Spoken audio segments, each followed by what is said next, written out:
Finding the vapor pressure, boiling point, and freezing point in solutions, right? Because if you want to know the vapor pressure or the boiling point or the freezing point of a pure liquid, of a solvent, you just look it up in a table, right? You Google it. But if you dump in a little bit of sugar, everything gets thrown out the window. All those answers are wrong. Okay. You see, oh, let's do this story first. Remember in Colorado? Those poor schmucks, yeah, they get to go skiing all the time. But their water doesn't boil at 100. Tegan, it boils at what? He's guessing.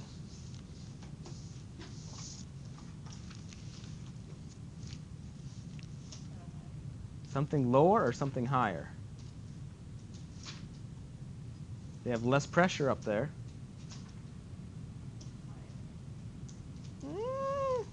Right? All liquids boil when the vapor pressure reaches the external pressure. And how do you increase the vapor pressure of a liquid? You just increase its temperature. So you increase the temperature, vapor pressure goes up.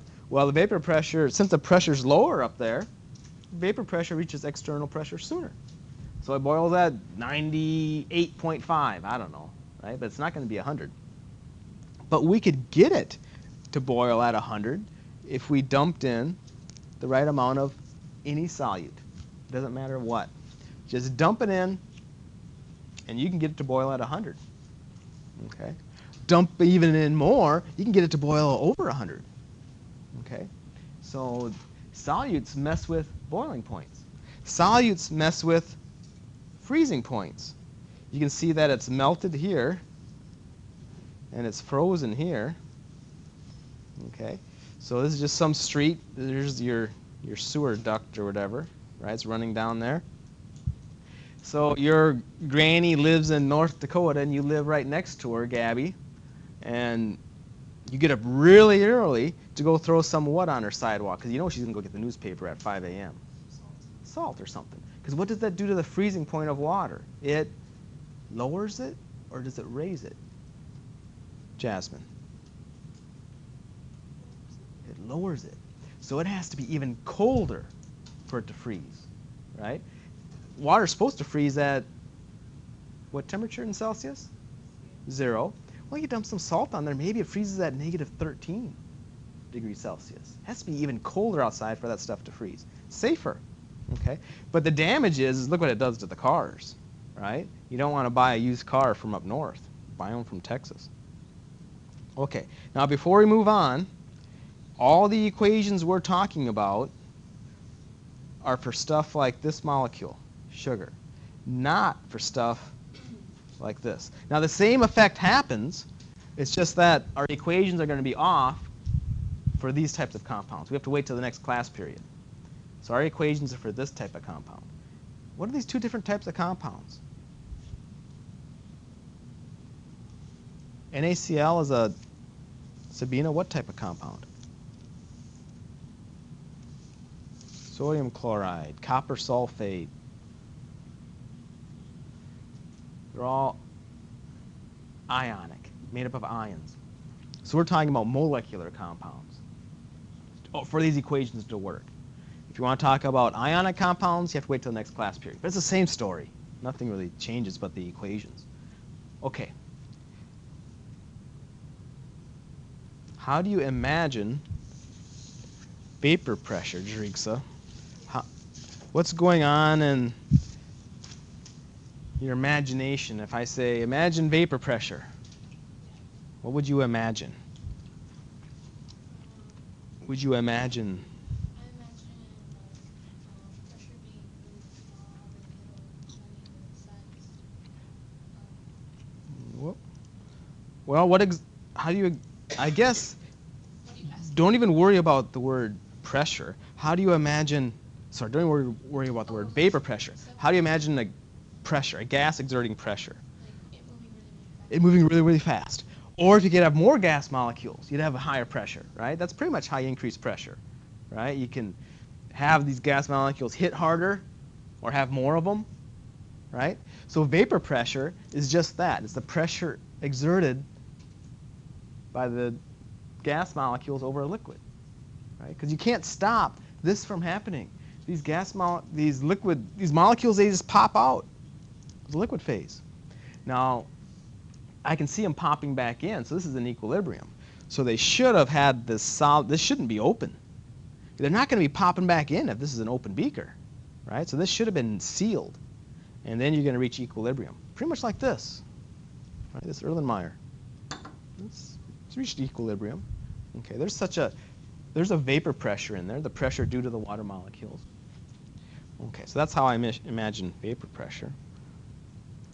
What was the next question? I forget. Okay, if you have only pure water, does changing the amount of pure water change its vapor pressure?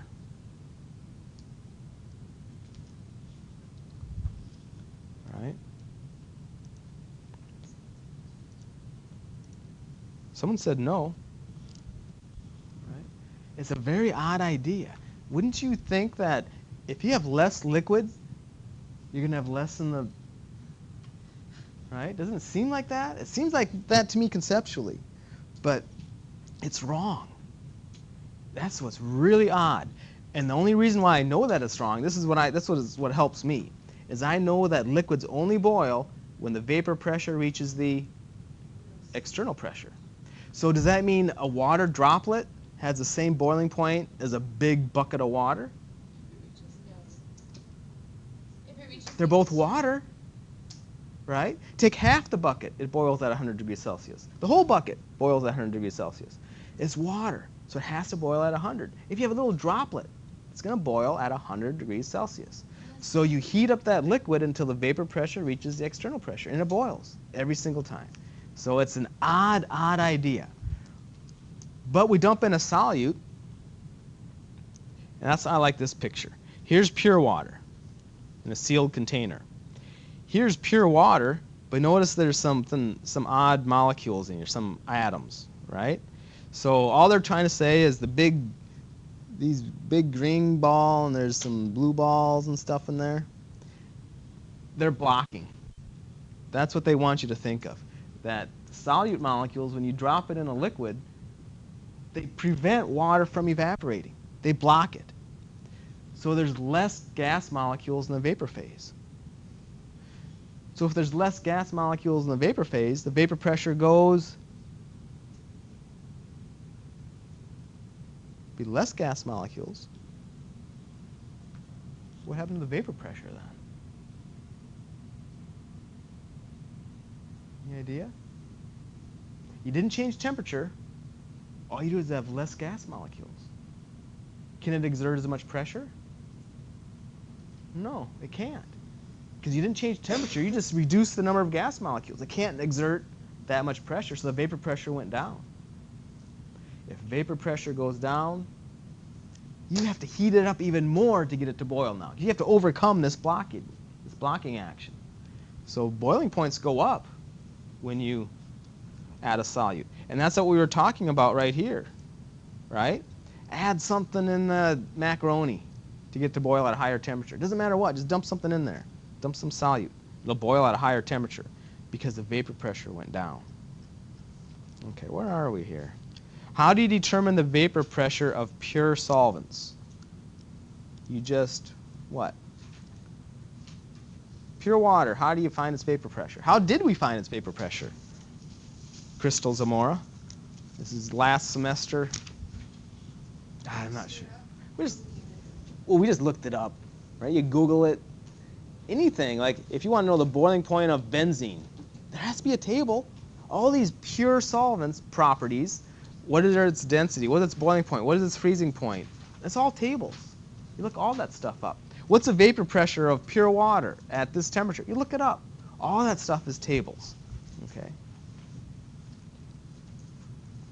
How can you measure it? I think you have to calculate it. I don't think you really measure it. I think you have to calculate it.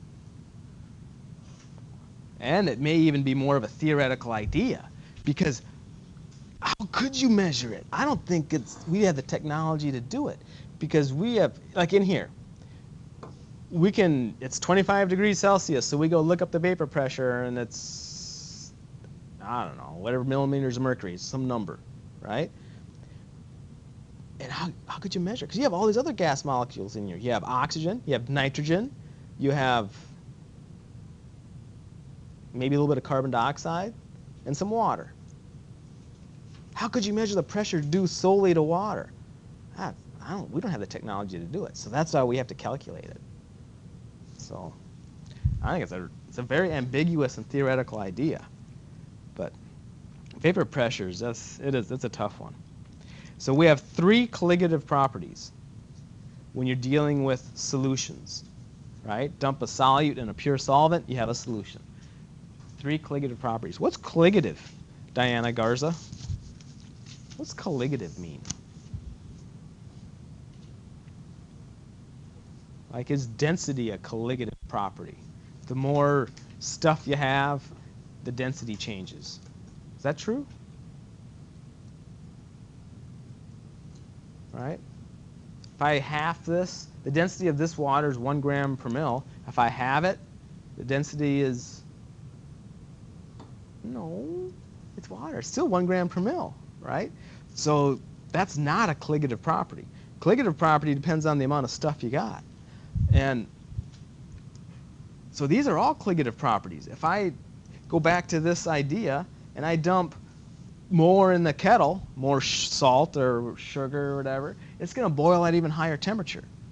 So the more you add, the concentration. The higher the concentration, the more the effect. That'd be the best way to describe colligative. So all of these are colligative. The higher the concentration of the solute, the bigger the change that these properties undergo. Vapor pressure. Add a solute to a solvent, Danny. The vapor pressure goes, remember the blocking, right? The water molecules can't get out, they can't escape, right? So you don't have as many gas molecules, vapor pressure goes down, right? There's not as many. Okay, and here's the number, delta P. Okay, that's the amount that it goes down by.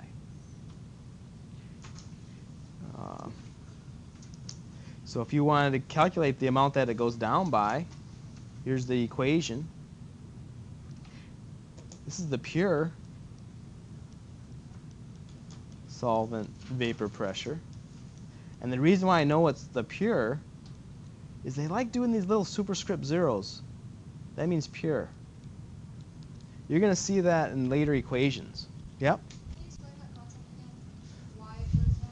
Okay, I don't know, what helps me, Crystal, is that image. Where'd it go? Does it click? This is what helps me to why it goes down. Normal behavior, right here. And pressure has to be due to gas molecules. So it can't be due to the liquid phase, it has to be due to these guys flying around hitting the sides. Okay, so that's pressure. You add same system, but now you add solute. And it's hard to really see from the animation, but there's going to be less gas molecules escaping now because these guys are blocking it. They can't escape. So if there's less gas molecules, there can't be as much pressure. So all those vapor pressures that you read in the table for water, they're all wrong. They're all off. They're all way too high because the actual vapor pressure is lower when you drop in a solute.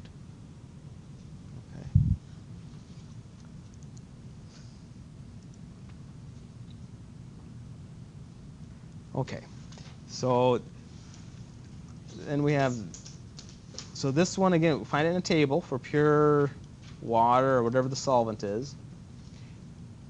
This is mole fraction of the solute. And the reason why I know it's of the solute, because I see a little b here. A means solvent. Yeah, a little b means solute. So the mole fraction of the solute is XB. And how do you calculate it? Let's look at your cheat sheet, your equation sheet, right? You calculate mole fraction. And that we multiply those two together and we'll get how much the vapor pressure goes down by.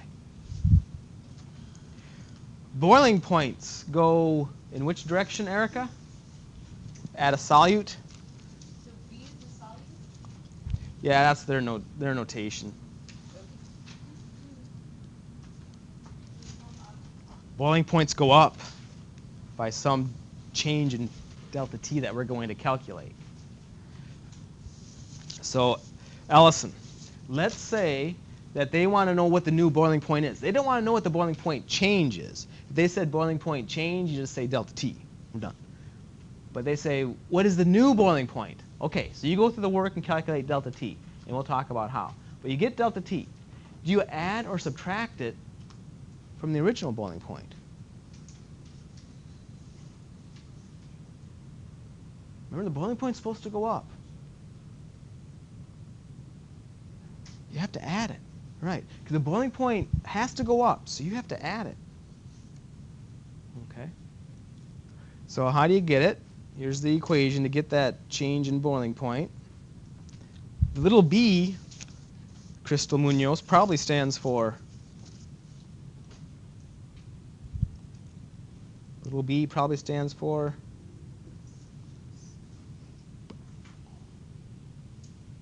what are we doing? We're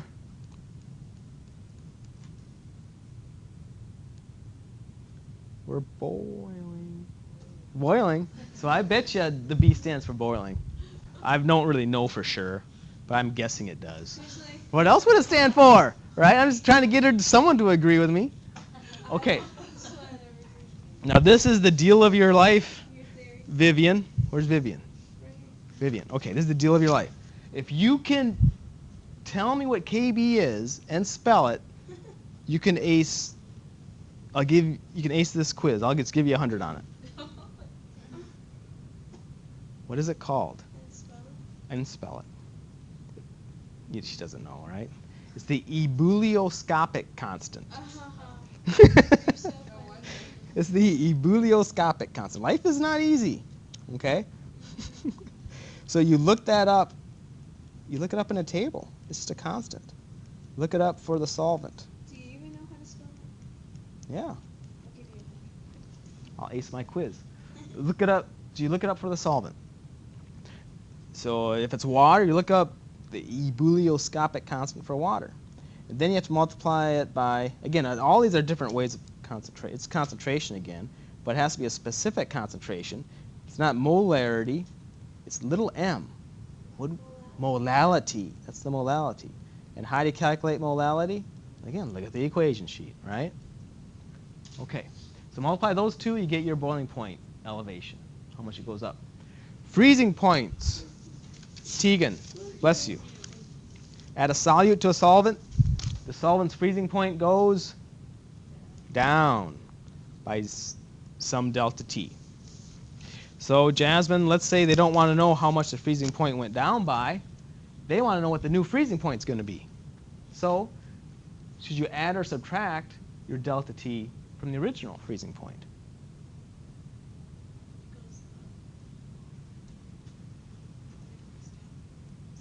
So you have to subtract. Yep. Good. Okay. So again, this Kf, we look it up for the solvent. You got to see a table. And Cm, again, everybody, is molality. Same thing. Okay? Just subtract. Yeah, and just subtract it from... So if it's some funky solvent like ethanol, you don't know what the freezing point of ethanol is. They have to tell you what it is. It's some table, and then you just subtract the delta T from it to get the new freezing point.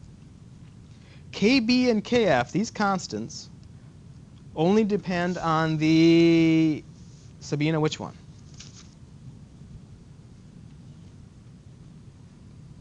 Solvent. It's the one you have the most of, right? And that's what's the definition of solvent, right? So you don't look at the solute. The solute has Kb and Kf numbers too.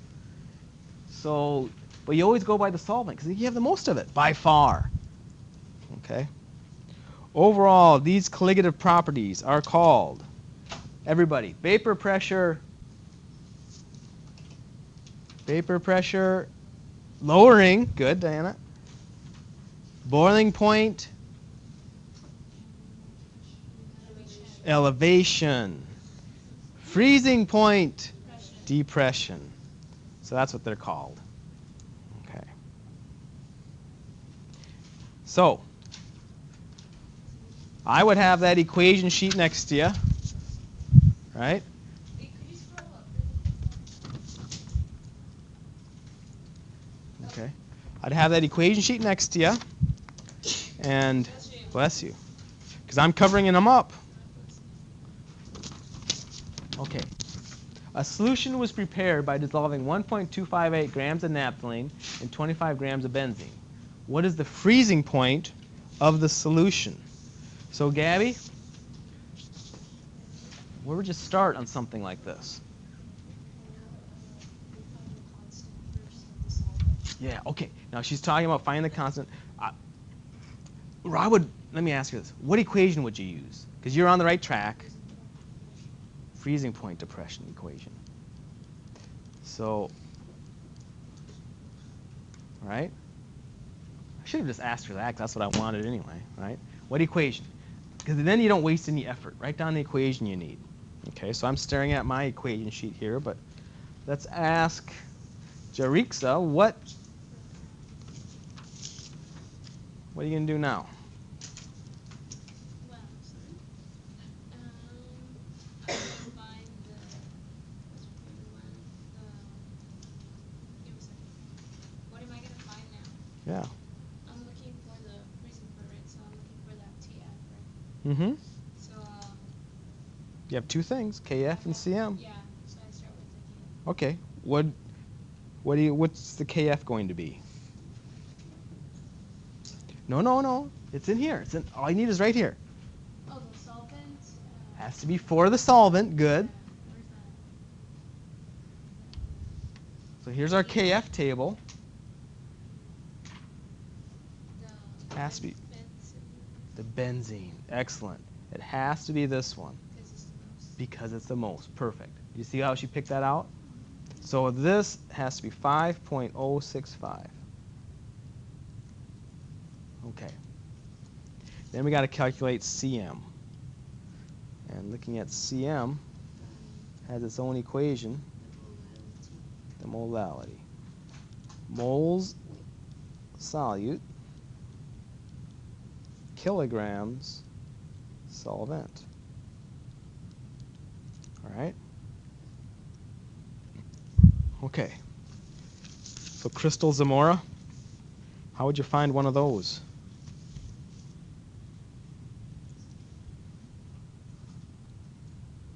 Okay, so our solute would be the C10H8. Yes. So we would convert that to moles.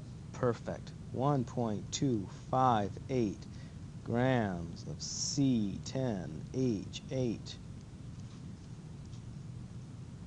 Wow. Hey, I'm going to be lazy. Diana Garza, how do you find the molar mass of C10H8? What's the answer there? So she'll give us that.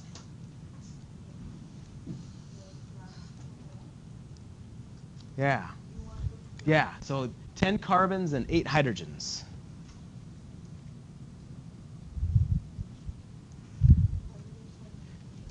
$120 what?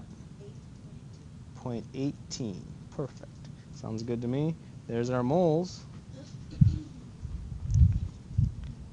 1.258 divided by 128.18. Thank you, Diana. 9.81 times 10 to the negative 3. 9.81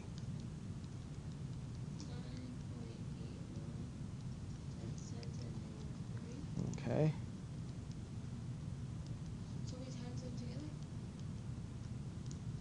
Oh, that's... Now, how about the kilograms of solvent?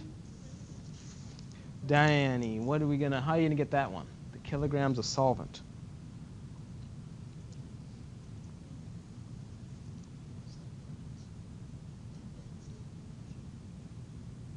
Yeah. Oh, sorry, Danny.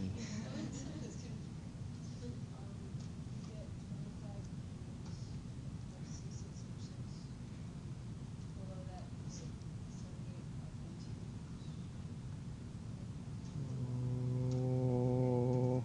Whoa, whoa, whoa, whoa. Why did she do something? We just need kilograms of solvent. Sorry. Just divided by 1,000. Divided by 1,000. Perfect. So 25 divided by 1,000 will be 0.025.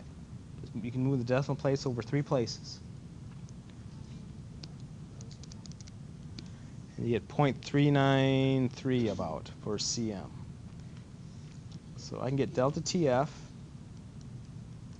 KF, 5.065 times 0.393 or so.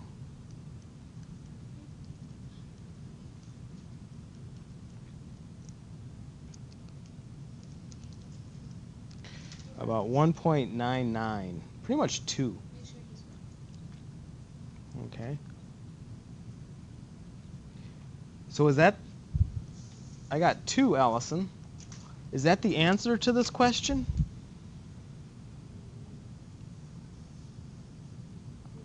No, it's not.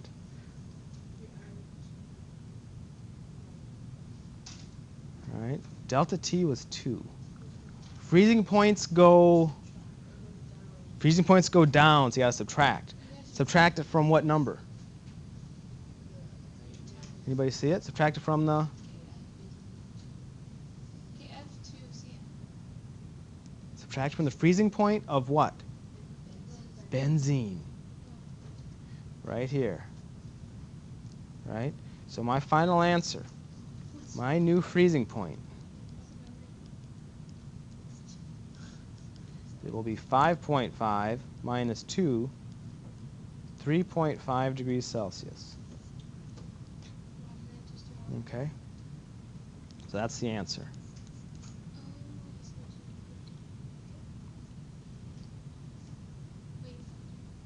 Okay. Let's try one more of these. Calculate the vapor pressure lowering of 25 grams of ethanol when 2.85 grams of sugar is added. The vapor pressure of pure ethanol is 55 millimeters of mercury. Okay, Crystal Munoz. What equation would you use for this one? Delta P. Perfect. Delta P equals what? Perfect. Okay. Danielle. Now what?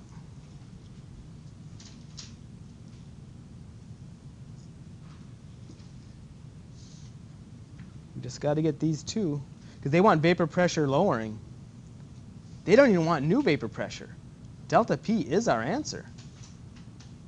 So we just got to get these two. Which one do you want to work on? PA0. And a hint, remember the 0 means pure.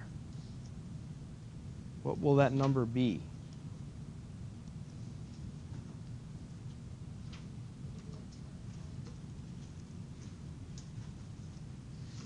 Oh, it's a P, so P means it's going to have to be a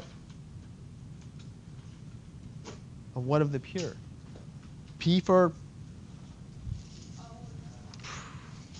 pressure. P for pressure. So it's going to be the 55. Right. It's got to be the pure. So this will be 55 millimeters of mercury.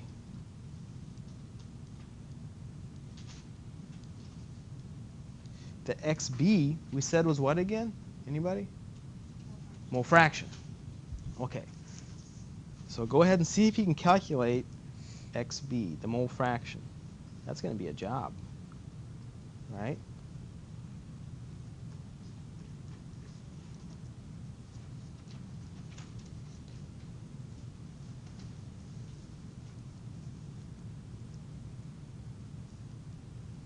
Okay. And you're always calculating the mole fraction of the solute. So the moles of the solute has to go on top, right? That's your B. Which one is your solute? The sugar. Good. So that 2.85 grams of sugar in moles is going to have to go on the top.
I wouldn't worry if you're not carrying the same number of digits as me and stuff. I mean, we all do kind of different rounding. But as long as you carry 3, 4 digits, you'll be good.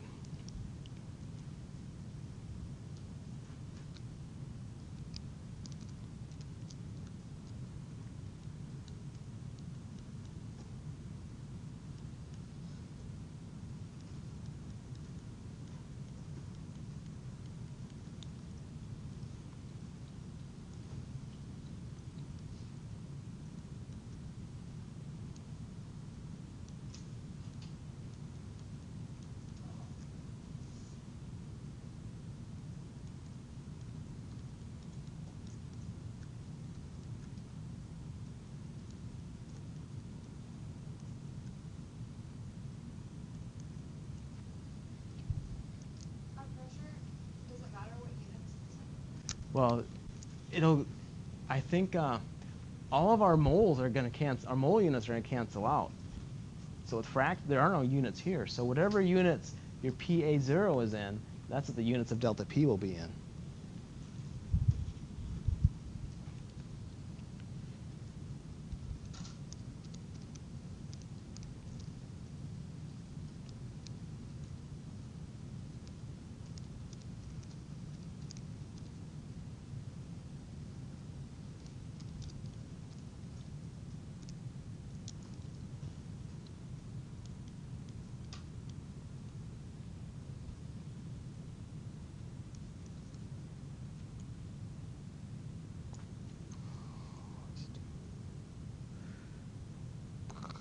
Lost my color. There it is.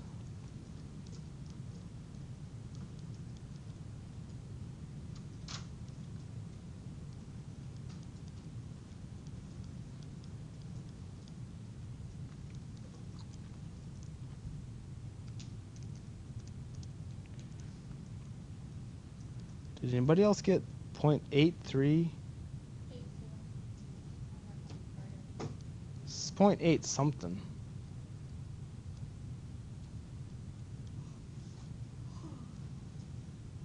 Those are units.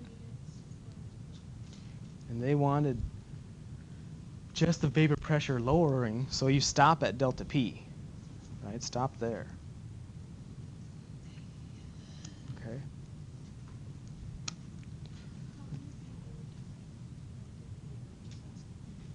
Oh, they would say, what is the new vapor pressure? They could say that. And remember, vapor pressure gets lowered.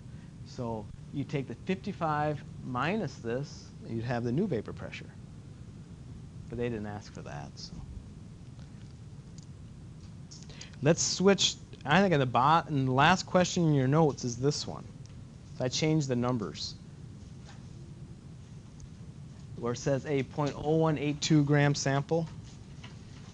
In your notes, I think that's number, yeah, it's number 3. So go to the last page in your notes there. This is number 3.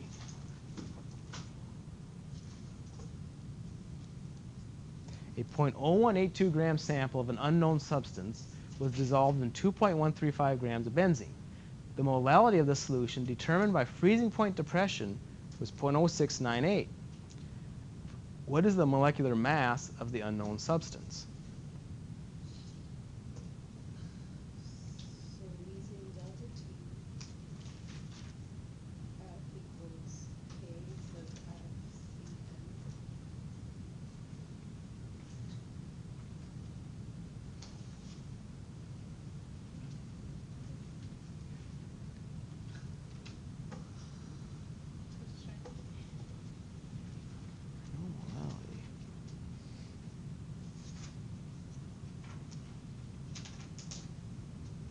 Okay, this is a hard question. But they're after what? Molecular mass. So molecular mass is what over what? What are the units of molar mass? Grams per mole. Okay.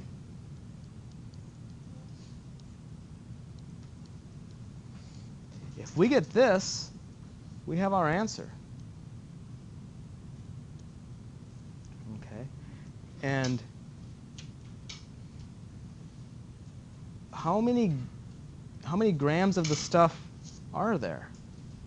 0.135. Now we want to know the molar mass, not of the benzene. We want to know the molar mass of the unknown substance. So how many grams of that unknown substance do you have? 0.0182. See, we're halfway there. See how it's not as bad as a problem as it looks. 0.0182. You're already halfway there. That's this. All we need to get is moles.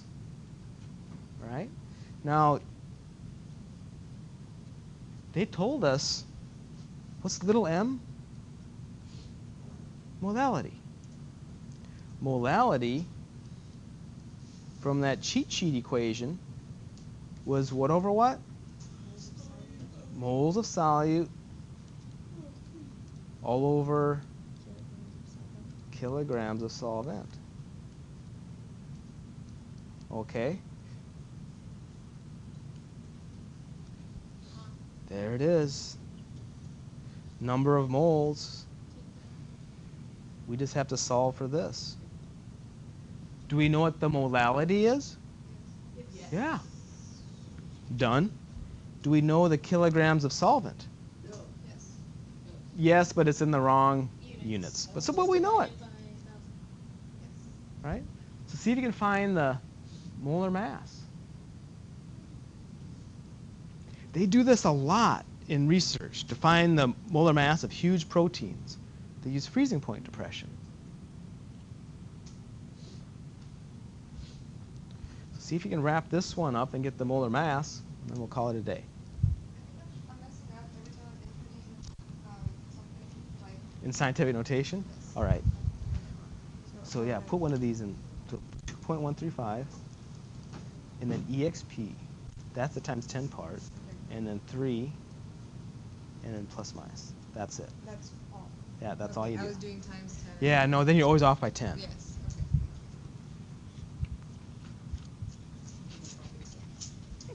Sure.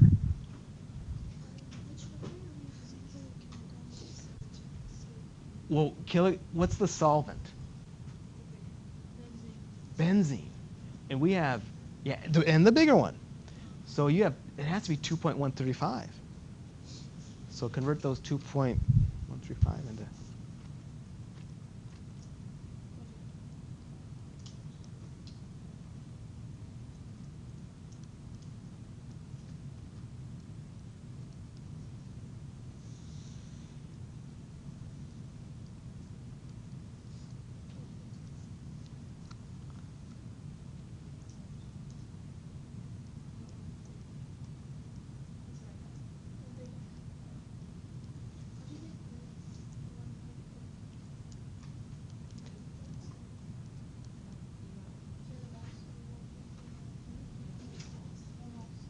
Mm-hmm.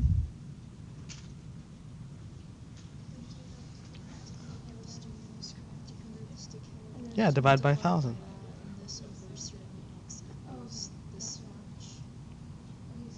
Hmm? So molar mass is grams over moles. So here's your grams. Now you have to divide it by your number of moles. So in your molality equation, solve for moles. And then put that on the bottom. So it'll be 2 steps. Right? Kind of like what we're doing up here. So to get the moles, just multiply 0.0698 times this. So since Crystal took my calculator, what is this times that? Okay, I got the answer. I just want to go stepwise so other people can. Oh, it's 122? I'm done. It's not the final answer. The most for that one is 1.49 times 10 to the negative 4. Anybody else get that for moles? Yes. Great. And then you put that in the bottom. So we'll have 0.0182 all over 1.49 times 10 to the negative 4. And you get how many grams per mole? Around 122 it sounds like. So you should get about 122 grams per mole. Okay, so have a good weekend. Yes, Wednesday. Unless you have lab Tuesday.